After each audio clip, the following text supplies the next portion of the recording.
5h42 et votre invité ce matin, Alexandre Lemaire sur Europe 1 et Patrick Marlière, expert météo-climat. Bonjour Patrick Marlière. Bonjour. La journée d'hier vient d'entrer dans l'histoire puisqu'elle devient la journée la plus chaude jamais enregistrée en France depuis le début des relevés météo en 1947. On a eu hier près de 30 degrés de température sur tout le territoire. C'est une moyenne. Quel était le précédent record? Là, on remonte à 2003 ? Ouais, on remonte à 2003, 2019. Donc tous ces valeurs, tous ces records ont été battus hier. On se posait toujours la question de comparer cette vague de canicule à celle de 2003. Et là, il n'y a pas de doute. Celle de 2026 restera historiquement dans les annales et sera peut-être l'amorce d'autre chose. Mais pour l'instant, effectivement, record absolu de température. Donc la moyenne, je vous le rappelle, elle est faite sur 30 villes en France et ça nous donne une idée des températures sur l'ensemble du territoire. Et là, c'est sûr, c'est la journée la plus chaude. Alors ça, c'était hier, mais il est probable qu'on la batte encore aujourd'hui et peut-être demain. 58 départements en vigilance orange pour canicule, c'est aussi un record. Autant de Français, presque tous, écrasés de chaleur en même temps. On n'avait jamais vu ça. Oui, et dans des régions comme par exemple les Hauts-de-France avec une vigilance rouge canicule, jamais ça n'avait été observé de cette façon-là, de façon générale. Parfois, le département de l'Oise l'avait été, proche de la région parisienne, mais le reste des Hauts-de-France, jamais touché par une vigilance rouge canicule. Là, c'est fait. Donc, cette vigilance va durer jusqu'en fin de semaine et ça impacte tout le monde économique. Alors, le monde agricole forcément, mais aussi le monde du BTP, parce que évidemment, tous les ouvriers du BTP, en tout cas dans les grandes entreprises de la région, bien sûr. Sont fermées, bien sûr. Bon, alors vous dites la vigilance va durer jusqu'à la fin de la semaine. Est-ce que ça signifie que la canicule va durer jusqu'à la fin de la semaine ou au-delà encore ?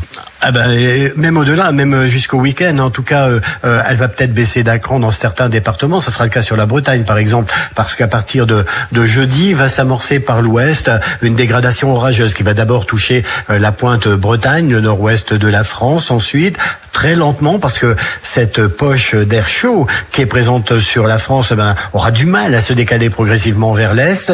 Et donc, l'amorce de cette dégradation orageuse se fait dès ce jeudi après-midi sur l'ouest de la France. Puis vendredi, elle va gagner la moitié nord du pays dans l'après-midi et elle va s'installer samedi, dimanche, faisant baisser à chaque fois d'un petit cran les températures.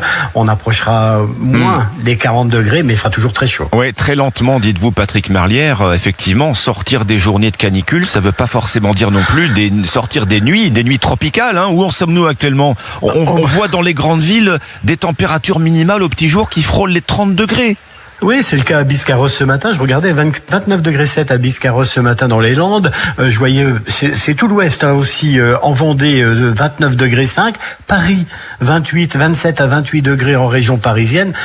C'est des températures quand on les annonce l'après-midi en période estivale, on dit tiens, il va faire chaud, mais là c'est au lever du jour, quoi. Mais donc, oui. Et c'est pour ça qu'il y a cette vigilance rouge qui est mise en place. Est-ce que la brutalité, l'intensité de cette vague de chaleur vous surprend, Patrick Marlière, par sa précocité dans l'année d'abord? Elle a démarré aux portes de l'été, là. L'été ne fait que commencer.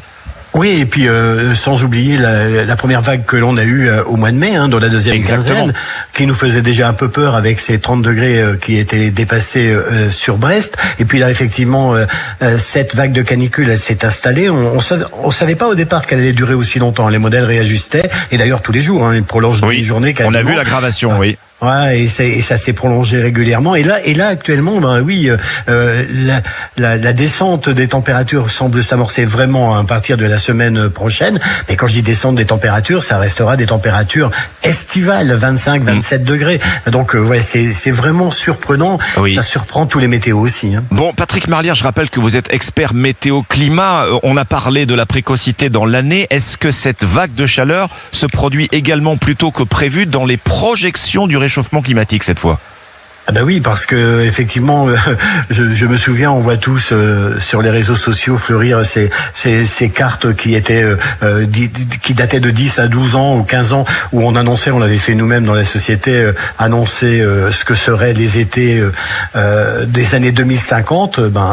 On y est déjà, quoi. On y est déjà. Donc c'est ça qui est vraiment plus inquiétant. Et puis l'impact, il y a aussi donc bien sûr la canicule, la protection de tout à chacun, mais il y a aussi le risque de feux feux de forêt qui s'agrandit jour le jour. Nous le voyons déjà, c'est déjà plus qu'un risque, puisque des feux de forêt sont déclarés dans plusieurs départements et toujours pas maîtrisés, Patrick Marlière. Ouais, et 35 départements en vigilance orange pour les feux de forêt. Donc oui, c'est quasiment 85% du territoire est en vigilance feux de forêt. Quelque chose qui frappe aussi, les records de température que l'on voit tomber, ceux qui sont battus, ces records, ce sont de plus en plus souvent ceux d'hier en fait. Oui, mais vous avez raison, ça nous étonnait. Hier, on faisait le point par rapport à ça, effectivement. C'est qu'hier, on regardait la vague de température battue en record sur la France. La date du record précédent, c'était hier, quoi. Donc, et je pense que demain, ça sera la même chose et après-demain aussi. On vous a bien entendu dire au début de notre échange, Patrick Marlière, que cette canicule pourrait être l'amorce d'autre chose. Qu'est-ce que ça signifie, ça? Est-ce qu'on peut parler d'un emballement climatique ou c'est trop tôt pour le dire?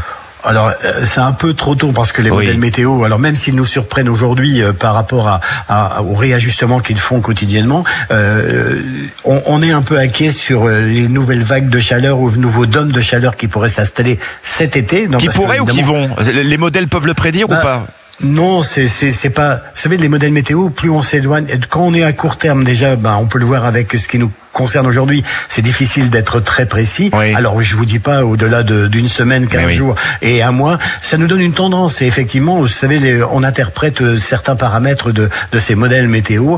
C'est bien évidemment les températures, les précipitations et l'ensoleillement. Et quand on voit l'ensemble, par exemple, de ces paramètres qui sont au maximum, c'est-à-dire que on annonce peu de pluie à temps sec, on annonce des températures qui restent 4 à 5 degrés au-dessus des normales de saison.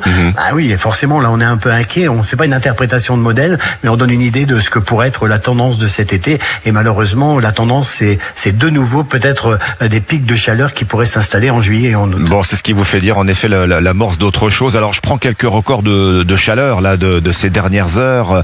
40,6 à Rennes, 40,9 à Angers, 42 à l'ombre à Bordeaux.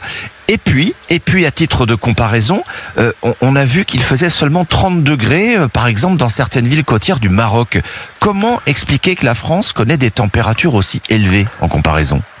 C'est ce dôme de chaleur qui a tout bloqué, cette remontée d'air chaud qui arrivait du Sahara, d'Afrique du Nord et qui remontait dans le bassin méditerranéen pour envahir tout l'ouest de l'Europe. Le couvercle qui s'est posé avec ces conditions anticycloniques, ces hautes pressions, a bloqué ces fortes chaleurs les jours après jour et ça s'est surchauffé près du sol. Plus les sols sont secs, plus ça favorise la remontée des températures à proximité de la Terre. Donc voilà ce qui s'est passé chez nous et évidemment il y a moins d'air chaud pour l'instant sur le nord du continent africain, mais ça va pas durer non plus. Oui, je voyais cette évaluation du Washington Post qui disait que là, il avait fait plus chaud en France hier que dans la quasi-totalité du reste du monde, Patrick Marlière. Oui, c'était déjà la semaine dernière, on était le territoire qui était le plus chaud en Europe et là effectivement le plus chaud à travers la planète. Oui, ça peut être inquiétant pour la France effectivement. Aujourd'hui, on n'est pas là à essayer de trouver des solutions à court terme. Il aurait fallu prendre peut-être d'autres points d'essayer de sauver cette situation. Il y a peut-être plus de 30 ans. Bon, et puis l'Europe, dites-vous, ce qui frappe effectivement, c'est l'étendue géographique exceptionnelle de cette canicule, puisqu'on voit des températures très élevées en Belgique, jusqu'à près de 40 degrés également en Grande-Bretagne, dans des pays qu'on pouvait croire à l'abri de telles températures en plus. Ben oui, mais cette remontée d'air chaud qui gagne les îles britanniques et qui remonte parfois jusqu'aux pays scandinaves, donc peu de régions à l'ouest de l'Europe, de l'Espagne, carrément jusqu'aux pays scandinaves, c'est vraiment là aussi impressionnant pour les météorologues de ce type de situation et ça nous pose des questions évidemment. C'est l'amorce de quelle situation météo auquel on va être confronté dans les semaines et les mois à venir. C'est vraiment ça qui nous perturbe un peu et aujourd'hui on a du mal à repérer nos propres saisons.